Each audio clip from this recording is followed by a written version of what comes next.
CONAC. CONAC. El CONAC.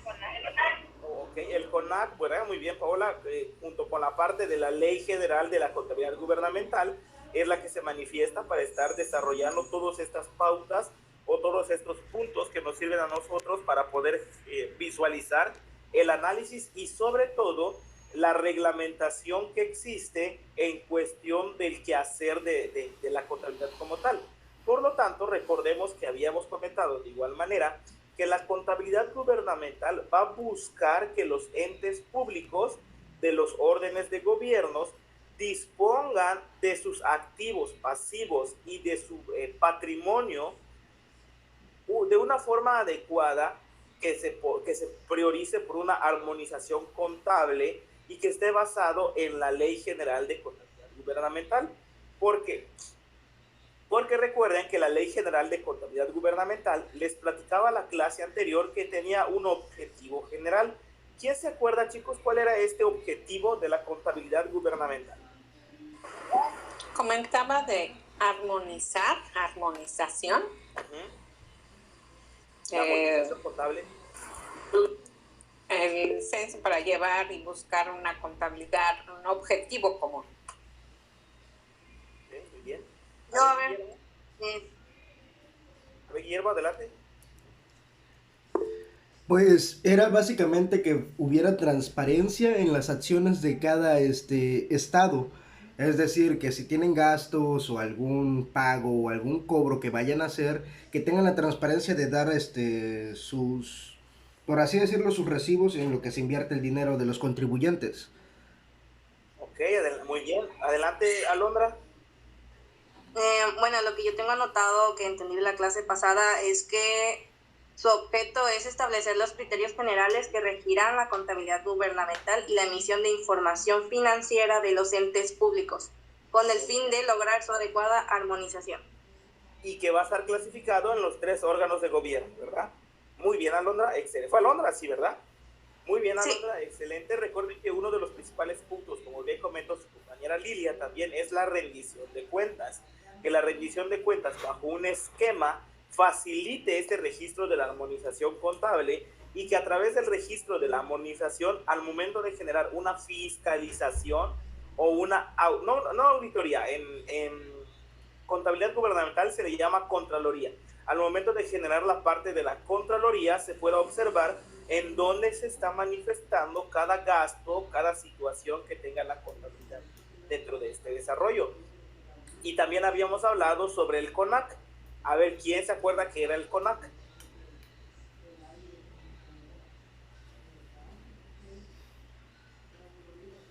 Sabemos que existe el CONAC. Consejo Nacional de Armonización Contable. Ok, ¿verdad? Muy bien, del Consejo Nacional de Armonización Contable, la cual nos manifiesta. Son los que se encargan de ese monitoreo para que sea transparente la información contable que se realiza en los estados. Muy bien.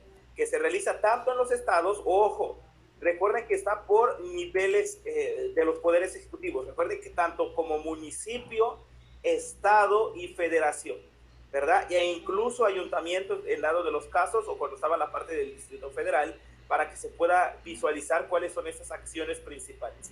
Bueno, como habíamos estado comentando, dentro de esta normatividad tiene que existir todos aquellos catálogos oficiales en el cual se rige la parte de la contabilidad gubernamental, lo cual se encuentra en el plan de cuentas e instructivo de cuentas que arroja o que utiliza cada entidad pública, que le va a permitir homogenizar el registro y sobre todo la clasificación de los estados financieros, que vamos a ver más adelante, chicos. Los estados financieros son 3 en contabilidad gubernamental: los contables, los presupuestarios y los programativos. Esos son los 3 primeros estados financieros que nosotros vamos a estar visualizando al momento de hablar sobre la situación de la contabilidad gubernamental. Ahora bien, como pueden observar en pantalla, les tengo puestos los aspectos principales que busca la armonización contable. Recuerden que gran pauta o gran parte de lo que nosotros debemos de verificar es la parte de la técnica que va a sustentar a la contabilidad gubernamental y que utiliza el registro de las transacciones, principalmente de los entes públicos, que se tienen que expresar en términos monetarios para poder estar visualizando ¿Cuál es la información prioritaria que necesitamos enfocado a un manual de contabilidad gubernamental que tiene que estar situado dentro por parte del CONAC, igual que nos va a definir cuáles son las bases legales y las normativas técnicas que se utilizan al momento de generar una correcta contabilidad? Si bien vemos los niveles que lleva la... Adelante, Alondra, ¿escucho? No, perdón, dejé mi mano arriba, disculpe. Nada.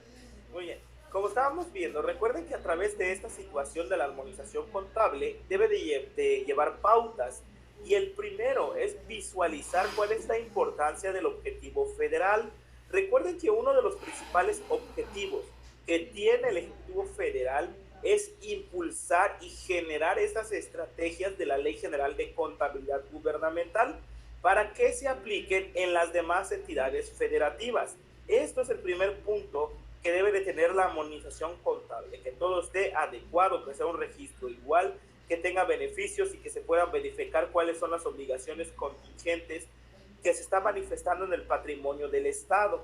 Y sobre todo, a través de este registro, saber cuáles son las pautas que necesitamos nosotros explorar al momento de estar pues priorizando esta parte de la contabilidad gubernamental, ¿verdad? Muy bien. De igual forma, chicos, dentro de la parte de la clase anterior, estuvimos analizando algunos artículos que nos daban referencia hacia cuál era el concepto como tal de contabilidad gubernamental. No se les olvide, artículo 4 de la Ley General de la Contabilidad Gubernamental nos da el concepto de contabilidad gubernamental para poder entender a qué se refiere. Bueno, siguiendo un poco con esta situación, de igual manera analizábamos cuál era el marco conceptual de la contabilidad gubernamental y de igual forma analizamos los postulados básicos. ¿Quién se acuerda, chicos, que era un postulado básico? ¿Qué era un postulado básico dentro de la contabilidad gubernamental y por qué debemos de hablar sobre los postulados básicos? Bueno, creo recordar que nos comentó que eran 12 postulados.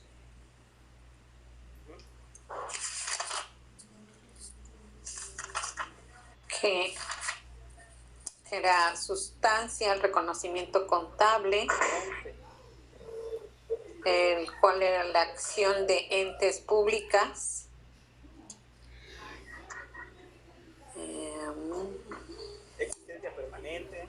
existencia permanente, revelación, importancia relativa, Registro de integración presupuestaria, consolidación, devengo contable, evaluación, importancia relativa, dualidad, registro, consistencia, consolidación, sí. Muy bien. Pero el punto era, ¿qué era, chicos? ¿Qué era el postulado básico y para qué nos servía? Recuerden que el postulado básico era lo que nos indica las acciones que debe de tener la contabilidad, cómo debe de estar planteada, cada uno de ellas llevaba un objetivo que nos iba a dar a entender cuáles eran los registros adecuados que debíamos de llevar a cabo. A eso se refería con postulados básicos. El día de hoy... Ajá, ¿escucho? Perdón, es que aquí tengo, dice, postulados básicos, el porqué de la contabilidad debe ser clara, veraz y concisa. Sí, es correcto, ¿verdad? Y recuerden que cada una de estas fases de la amortización tienen que llevar agentes. ¿Cuáles son estos agentes? Los que se van a encargar de realizar un adecuado monitoreo de estos gastos y estos ingresos que se están manifestando. Es decir, hablamos del registro. ¿Qué era el registro? Recuerden que cuando hablamos del registro, nos estamos enfocando directamente a los agentes. El registro es la fase que está conformada directamente por el conjunto de procedimientos y criterios sobre la base de los principios técnicos y sistemáticos que se tienen que estar generando al momento de hacer un gasto. A este sistema se le conoce como sistema de contabilidad gubernamental, la cual tiene que registrar de manera armónica, delimitada y específica las operaciones, pero recuerden que eran operaciones presupuestarias y económicas que genere cada entidad pública. Principalmente se le conoce como flujos económicos. Dentro de esta parte, chicos, si nos basamos en lo que nos dice la contabilidad, la Ley General de la Contabilidad Gubernamental, vamos a analizar directamente dos artículos. Estos dos artículos que nos hablan sobre la importancia de los agentes es el artículo 33 y 34, en la cual nos especifica, ojo, estamos en la parte de la Ley General de Contabilidad Gubernamental, en el cual nos especifica directamente el artículo 33 que la contabilidad gubernamental debe permitir la expresión fiable de las transacciones directamente en los estados financieros para generar mejores prácticas contables nacionales e internacionales.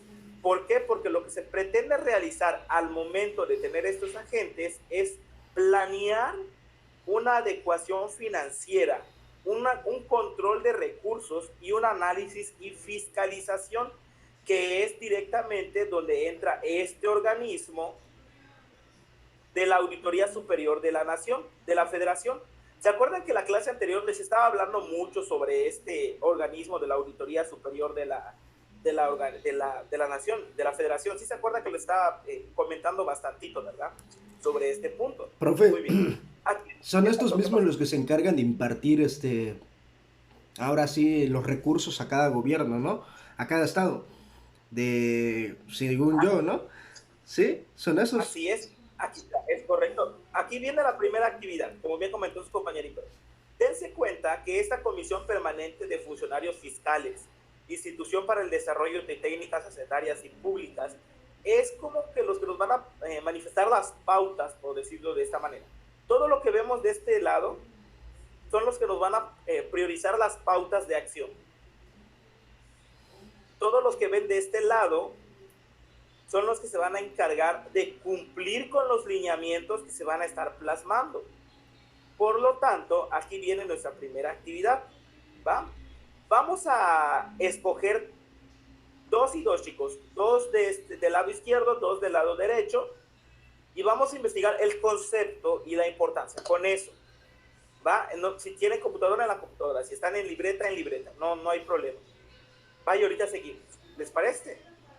¿Cuánto tiempo? 10 minutitos. Ok, sí, pero... Muy bien. 8:15 continuamos, ¿les parece? Sí, una cosita más, profe. Esta es la actividad que se va a subir, ¿no? Sí, todo lo que vayamos haciendo en la aula. Ahorita esa es la primera actividad. A ratito les dejo vamos a hacer una actividad didáctica y también va a ser parte de... Profe, ¿Qué pasó? Perdón, no escuché la instrucción, me entró una llamada. Vamos a escoger 2 y 2. 2 del lado izquierdo, 2 del lado derecho, y vamos a investigar su objetivo y su importancia dentro de la contabilidad gubernamental. Ok. Vale. Dense cuenta que todo esto es regido por el Consejo Nacional de Armonización Contable, el CONAC, el cual se va a encargar de verificar que se esté adecuando de forma precisa cada uno de estos aportes. ¿Va? Recuerden que el IMCP, que es el Instituto Mexicano de Contadores Públicos, es el que genera las pautas normativas, por decirlo de esta forma, la cual se va a ir adaptando o la cual se va a ir modificando en cada uno de los actores de la parte contable que, como estamos viendo, gubernamental, pues es gobierno federal, los legislativos, los gobiernos municipales, las entidades federativas, etc. Entonces vamos a hacer esta pequeña actividad, ahorita continuamos.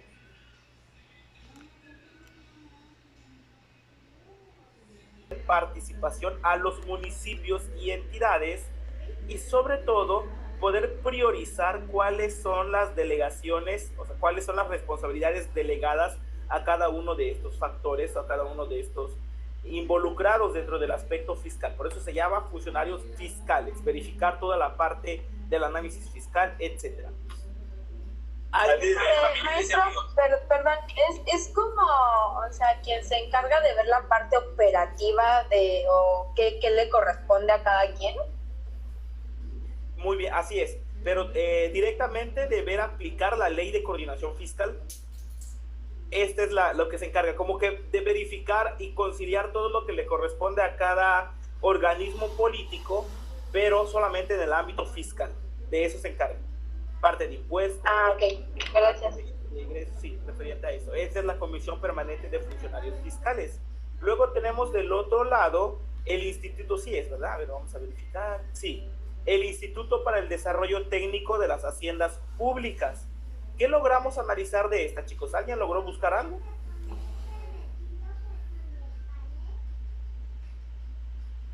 Muy bien. Vamos. ¿Cuál, maestro? Estamos en el Instituto para el Desarrollo Técnico de Haciendas Públicas. Está al ladito, la de Comisión Permanente al ladito está. No lo investigué. Muy bien. Vamos a verificar a qué se Profe, refiere. ahorita en el medio lo investigué porque lo pidió. Es más o menos, en mis palabras, es lo que se encarga de checar cuáles son de las entidades públicas, ya sea, por ejemplo, los palacios municipales, cuáles son los ingresos que llevan a cabo y dónde se van los recursos. Ok, excelente. Ojo, chicos, como bien comentó su compañerito, este organismo, recuerden que igual es parte de la coordinación fiscal. De igual manera está estipulado en el artículo 16. ¿Cuáles son las funciones primordiales? Primeramente, capacitar.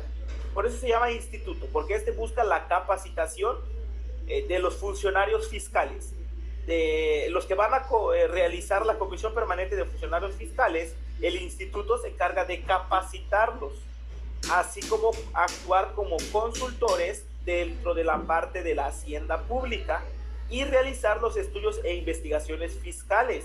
Entonces, la Comisión Permanente, el Instituto Tecnológico, el Instituto para el Desarrollo, el Banco Mundial y el CINIF son los que se tienen que encargar de priorizar las leyes contables que se van a generar en nuestro país. Por lo tanto, estas son los principales aportes que tiene dentro de nuestro país, bueno, por decirlo de esta manera, la parte del Instituto para el Desarrollo Técnico. Recuerden que genera, por lo tanto, actúa como consultor, genera estudios e investigaciones y tiene que informar a Hacienda todo lo que se esté realizando y todo lo que se esté priorizando como parte primordial de la función de secretario o secretaría que tiene este organismo. De eso se encarga el Instituto para el Desarrollo Técnico de Haciendas Públicas. Su nombre lo dice, ¿no? Desarrollo técnico, investigar, analizar, generar toda esta parte de las normativas, etc. Y luego tenemos del otro lado el Banco Mundial. ¿Quién logró verificar algo del Banco Mundial, chicos? Dice que es una organización, pues como bien lo dice, mundial, en la cual se encarga de verificar los estados de cuenta de cada país, al igual que pueda realizar préstamos a dichos países. Muy bien, dependiendo de cuál sea la crisis económica que tengan. Recuerden. Sí, porque pues no es como que puedan, igual tienen que checar igual qué solvencia tiene el país en el caso de pagar, porque pues si es un país, digamos, con tercermundista, se preguntan mucho, se cuestionan mucho si sí o si no van a hacer el préstamo, porque tienden a generar réditos y a que el país tarde más en pagar lo que se prestó. Así es por eso que también se crea bancos dentro del país, porque como bien comenta su compañero, no siempre es óptimo pues generar esta parte del préstamo a un país. Es por eso que se crean otros bancos dentro del mismo país. Recuerden que nosotros tenemos el Banco de México, así como está el Banco de México, Estados Unidos tiene también su propio banco, que es al cual le debemos un montón, y pues ahí seguimos, ¿no? Pero recuerden que el Banco Mundial es en el que se encarga de regular la economía general de los países, de regular las situaciones del país y estar priorizando cuáles son las necesidades económicas que tengan. No prestarles de más, sino controlar toda la parte de la... ¿cómo se llama? De la fluctuación económica que tenga. A eso se refiere. La parte del CINIF, yo creo que todos ya conocemos el CINIF, ¿verdad? Lo hemos escuchado en toda nuestra carrera.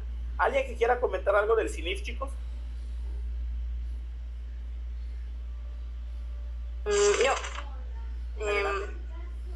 Yo tengo investigado que como objetivo principal busca desarrollar las normas de información financiera transparentes, objetivas y confiables relacionadas con el desempeño de las entidades económicas y gubernamentales que son útiles a los emisores y usuarios. Muy bien. Esta parte, como les decía, recuerden que el CINIF siempre los hemos escuchado. Recuerde que el CINIF es el que se encarga de emitir las NIF en México. ¿Por qué? Porque a través de este Consejo Mexicano de Normas de Información Financiera se logran visualizar cuáles son los aspectos necesarios que debemos de llevar a cabo nosotros al momento de hablar sobre los reglamentos que debe de tener la contabilidad en cierto país, y va de la mano con el Instituto Mexicano de Contadores Públicos. Estos dos factores generan estas NIF para poder decirnos, ¿sabes qué? La contabilidad gubernamental, la contabilidad financiera se va a llevar de cierta forma, ¿no? Y de hecho, recuerden que existe una norma de información financiera gubernamental en la cual, de igual manera, junto con las NIF, se establece para estar priorizando esta información, pero recuerden que en contabilidad gubernamental no se le llama NIF B3, NIF C2, como es el caso de las normativas que nosotros tenemos. Recuerden que en contabilidad gubernamental es NIF G tal, 01, NIF 02, etcétera, que son las que nos arroja directamente cuáles son estos aportes, ¿no?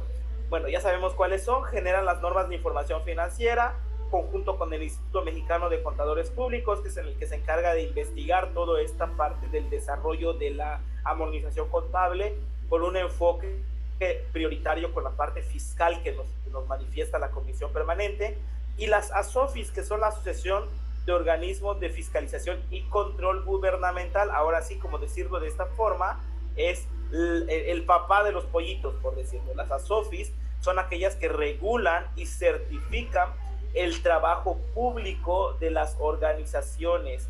Es aquel que genera un diagnóstico sobre la administración pública federal, que le falta, que no le falta, si está acorde con las NIF, si está acorde con lo que manifiesta la parte de la contabilidad gubernamental enfocada a la ley, etcétera. Se supone que las ASOFIS, como Organización Nacional de Organismos de Fiscalización y Control Gubernamental, tiene que estar basado en los criterios que tenga cada región del país, pero pues nos damos cuenta que muchas veces no surge de esa forma, ¿verdad?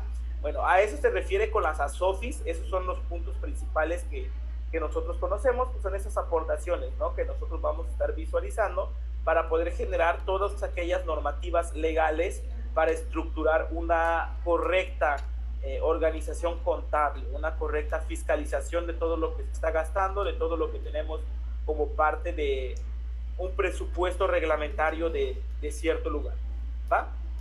Muy bien. ¿Tenemos alguna duda, pregunta o comentario con alguno de los 6 puntos que acabamos de dialogar?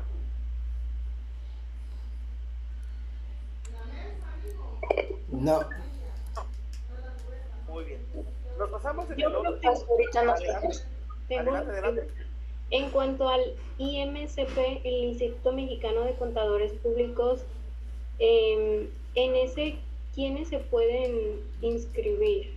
¿Todos los contadores? Sí, todos los contadores sacan una convocatoria. De hecho, ¿sabes cómo pueden iniciar en el Instituto de Contadores Públicos? Como becarios. Sacan muchas convocatorias de colaboración. Tú puedes empezar como becario, pues ahí es como cualquier organismo, porque recuerda que no es público, es un sector privado que se tiene, el Instituto Mexicano de Contadores Públicos. Entonces empiezas como cualquier trabajo y te puedes inscribir, empiezas como auxiliar de investigación, porque recuerda que principalmente es investigación lo que genera cada uno de ellos.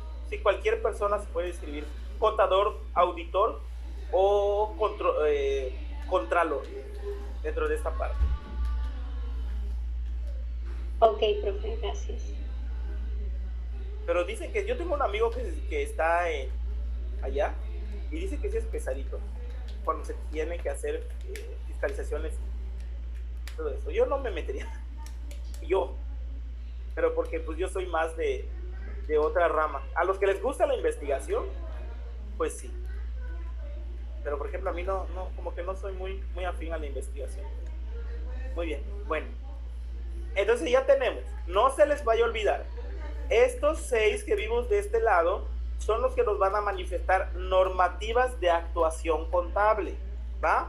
Normativas de actuación contable, etcétera. Ahorita vamos a ver del otro lado. En esta parte del gobierno federal, pues nos lo vamos a saltar porque nosotros ya sabemos que el gobierno federal es el que se encarga pues de repartir la parte prioritaria de las necesidades que tenga cada organismo, ¿no? Entonces sí, ya lo sabemos. El poder legislativo pues es el que se encarga de ahora de decir, sí, estamos de acuerdo con esta ley que está proponiendo el Instituto Mexicano de Contadores Públicos, entonces lo vamos a basar en nuestro país. El que sí me interesa que analicemos, chicos, es el de la Auditoría Superior de la Federación. ¿Alguien logró investigar algo sobre este punto? Yo. Adelante. Se encarga de fiscalizar el uso de los recursos públicos federales de los 3 poderes de la Unión, los órganos constitucionales autónomos, los estados y municipios y en general cualquier entidad, persona física o moral, público o privada que haya captado, recaudado, administrado, manejado o ejercido recursos públicos federales. Su labor final, bueno, son los informes individuales de la auditoría y el informe general ejecutivo del resultado de la fiscalización superior de la cuenta pública. Muy bien, su nombre lo dice, ¿verdad? Auditoría Superior, auditoría.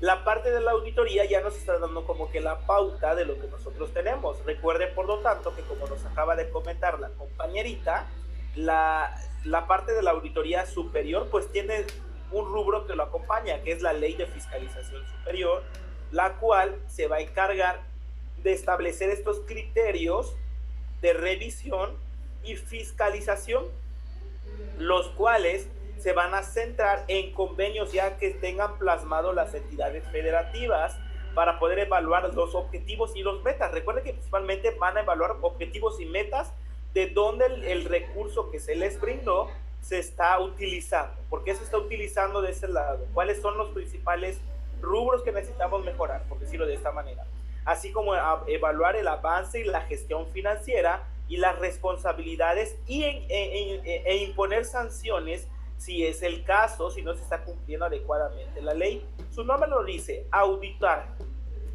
verificar. Y todo esto, recuerden que va a ir de la mano. ¿Por qué dice Auditoría Superior de la Federación? Porque es el general.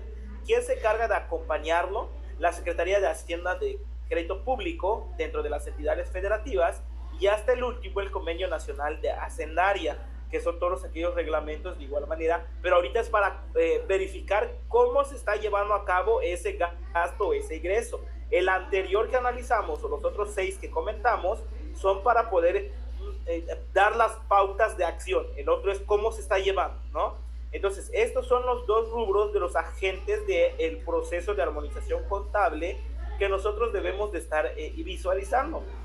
¿Por qué? Porque recuerden que en el artículo 34 de la misma Ley General de Contabilidad hace pauta y nos dice que esta fiscalización o este análisis de registros contables se debe de llevar de forma prioritaria para saber cuáles son las transacciones de gastos, si se está realizando conforme a las fechas, si se está registrando adecuadamente lo que se debe de estar priorizando, etcétera.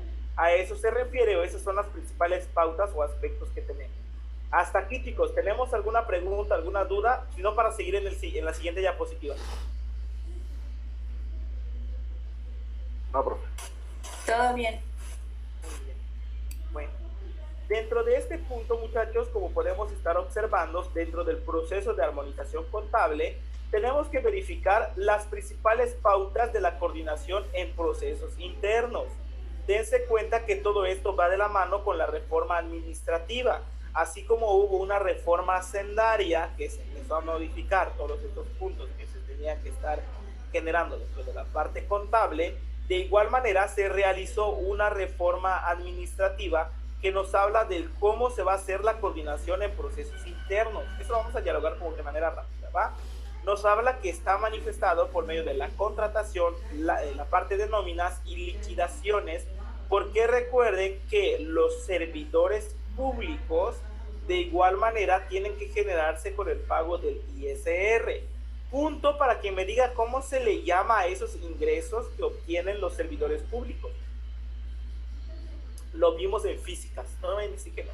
¿Honorarios? No, no son honorarios. ¿Cómo dijo la pregunta? Perdóneme.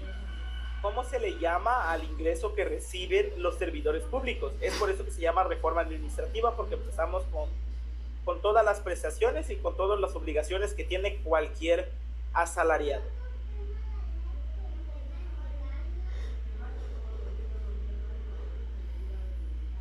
Asimilados. ¿Se acuerdan que se llamaba asimilados?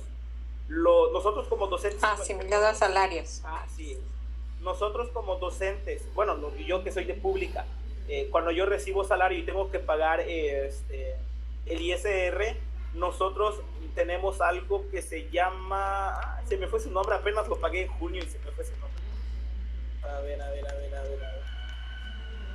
Bueno, el caso es que hacemos nuestra rendición de cuentas igual, que es anual, y a eso se le llama con la parte del asimilado a salario, que es parte de la reforma hacendaria, administrativa, perdón. ¿Por qué? Porque tiene